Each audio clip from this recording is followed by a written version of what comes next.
One of the definitive art runs on the X-Men books in the early 90s was by an artist by the name of Joe Madureira. The man dubbed Joey Mad by his fans was one of the first Western artists to use a manga influence in his artistic style. However, Madureira really longed to work on a sword and sorcery fantasy series, a la Conan the Barbarian. This desire, coupled with a growing disillusionment over the darkness of the X-Men titles, led Madureira to leave Marvel in 1997. Madureira would then pitch a concept for a book titled Battle Chasers to Wildstorm Entertainment.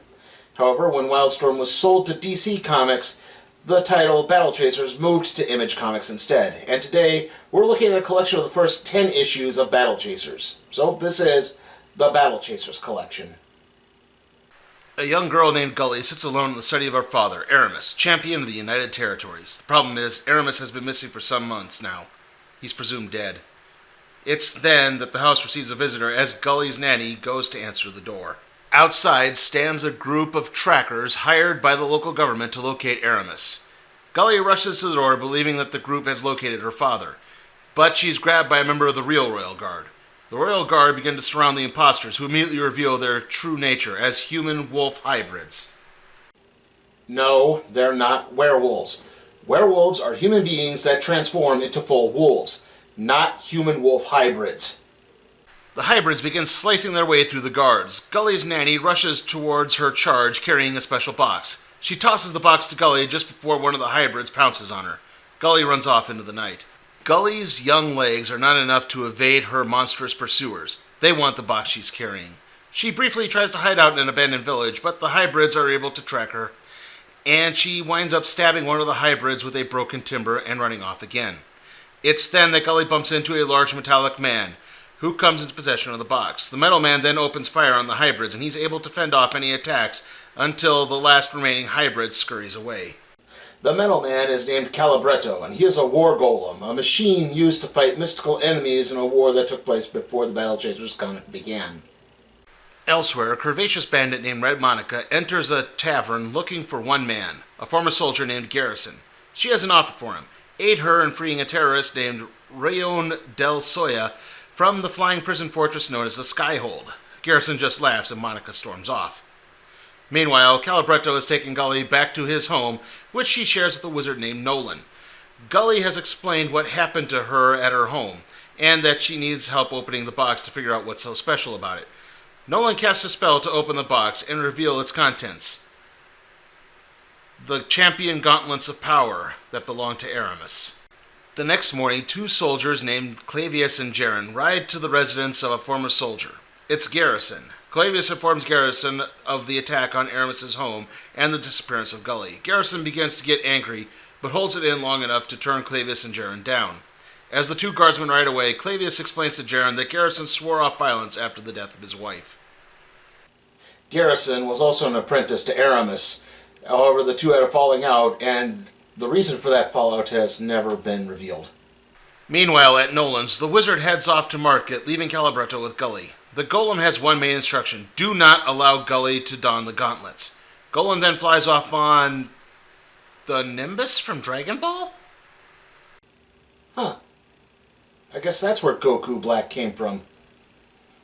Not too long after Nolan leaves, the cottage is attacked. The hybrid creature has reinforcements in the form of slime monsters. Gully witnesses this and grabs the gloves. It's then that the box begins to glow. Feeling she has no choice, Gully slips on the gauntlets. Power seemingly overwhelms Gully, but before the killing blow is struck, Gully panics, and the wolf creature is sent flying through the top of the house. Gully and Calibretto take out the slime beasts as Nolan arrives. Though angry, Nolan decides to take Gully to the capital city the next day. Elsewhere, Red Monica and her crew execute their plan to free a prisoner from Skyhold. Del Soya isn't a major criminal, so security around him isn't tight. However, Del Soya tries to shoot Monica for some reason, and the bullet ricochets into a power generator. The resulting explosion winds up killing one of the elite psychic guards that Skyhold uses to keep the elite criminals in check. This enables several of the most powerful magic-wielding criminals to escape. As this is happening, Garrison secretly searches Aramis's home for evidence on how to track Gully. Meanwhile, in the capital city, King Vanir receives news of the Skyhold escape. The other territories are viewing this as an act of war, but Vanir assures them all that the escapees will be caught within 48 hours. Nolan, Gully, and Calibretto make their way towards the capital. Calibretto is on edge, though, as all the worm golems were supposed to have been destroyed. His existence is technically illegal. Calibretto fears are apparently confirmed as the group springs a trap. However, the trap was not set by the Royal Guard, instead it was by Garrison, who snatches Gully and starts throwing off. Calibretto starts to pursue, but Garrison uses smoke bombs in an attempt at distraction. In the chaos, Nolan snatches Gully back.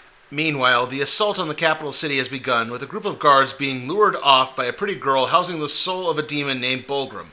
Bullets pass right through the monster as another criminal named Brass Demore arrives to take out more guards. Back with Gully and the others, Nolan and Garrison are going to begin fighting when Gully finally recognizes Garrison. After Gully explains everything, she asks Garrison why he left Aramis.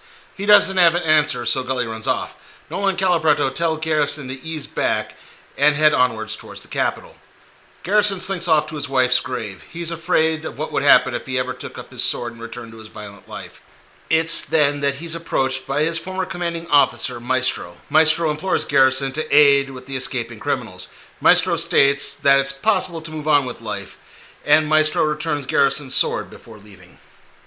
Meanwhile, Gully and the others reach the capital city and discover the attack. Nolan leaps in to take on a magic-wielding killer named Cranius. Gully and Calibretto come across the girl under Bulgrim's possession.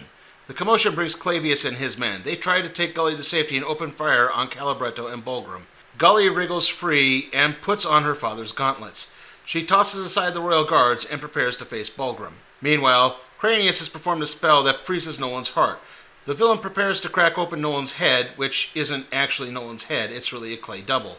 Nolan grows out of the ground and entraps Cranius in a demonic portal. Garrison then enters the capital, where he comes face to face with Brass Demore. It turns out that Demore is the one who killed Garrison's wife.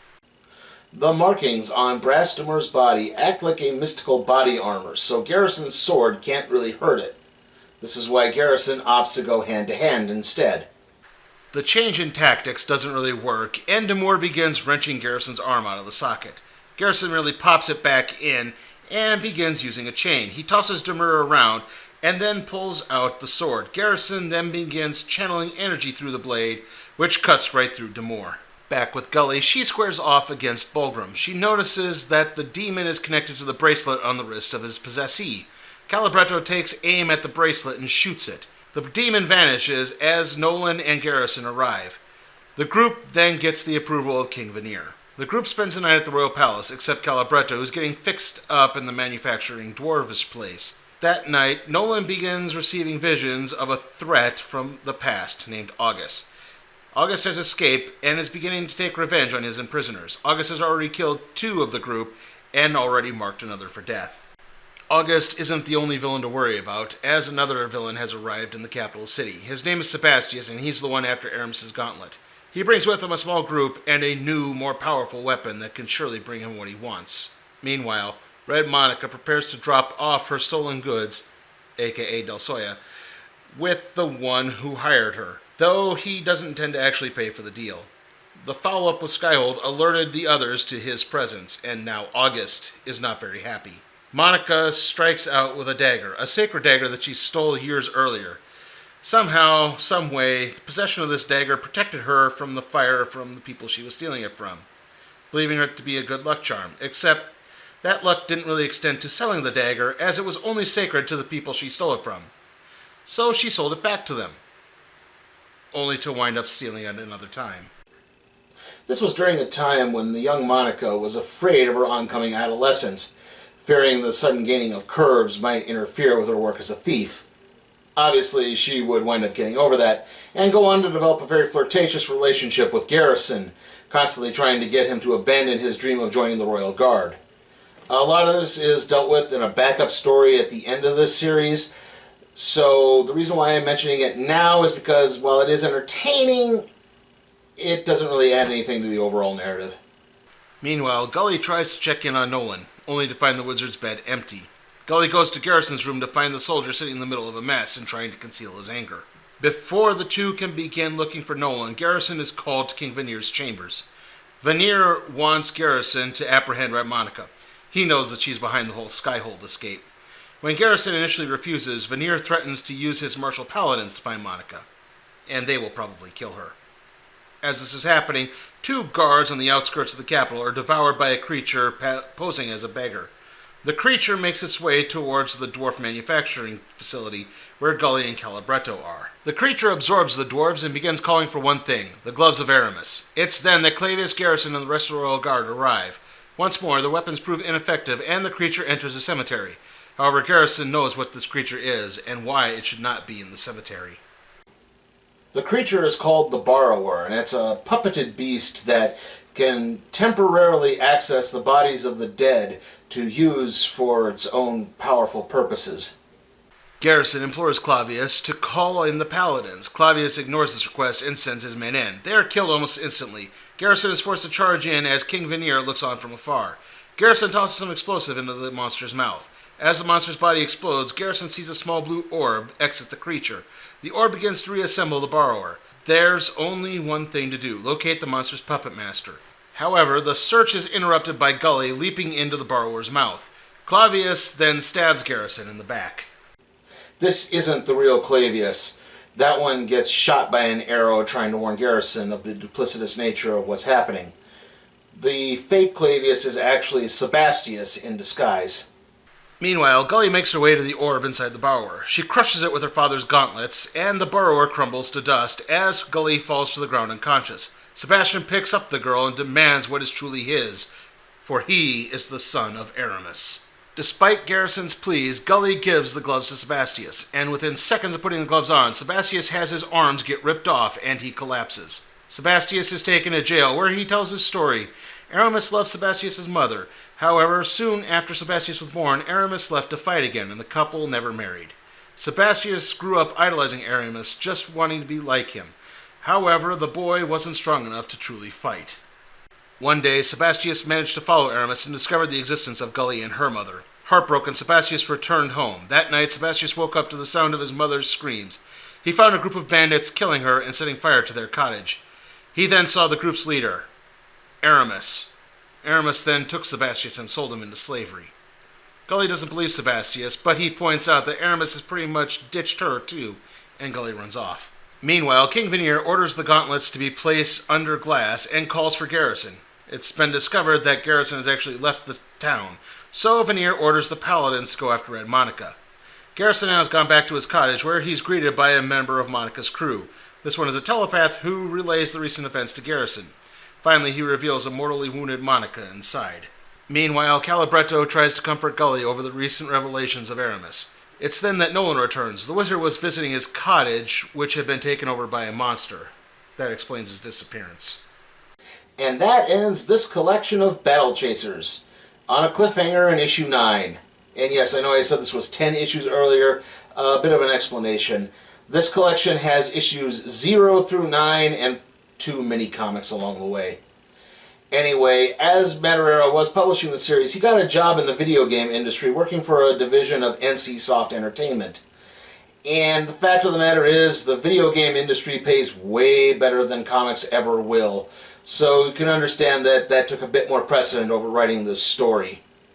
Madureira would make a return to comics in 2008 with the third volume of the Ultimate series from Marvel, which featured such things as the Iron Man Black Widow sex tape, Captain America also being the Black Panther for some reason, and Ultron killing the Scarlet Witch because she loved Quicksilver more than she could ever love him.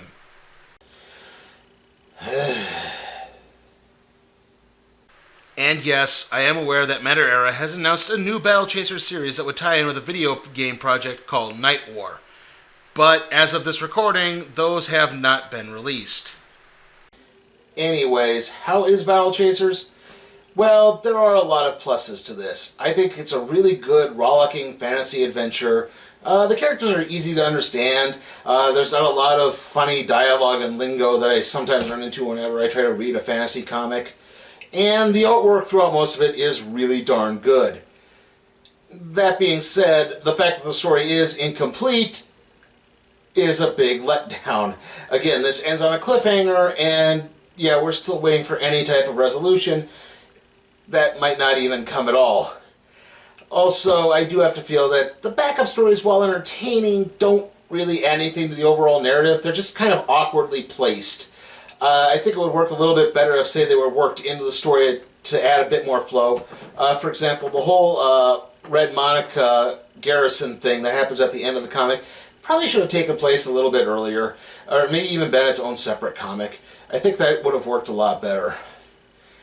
And to be honest, I really, really would like to say I could just recommend Battle Chasers to anyone, but again, it does end on a cliffhanger that has yet to be resolved. That is why I have to give Battle Chasers a C. And with that, let's see what we'll be doing next time on the Random Trade Review.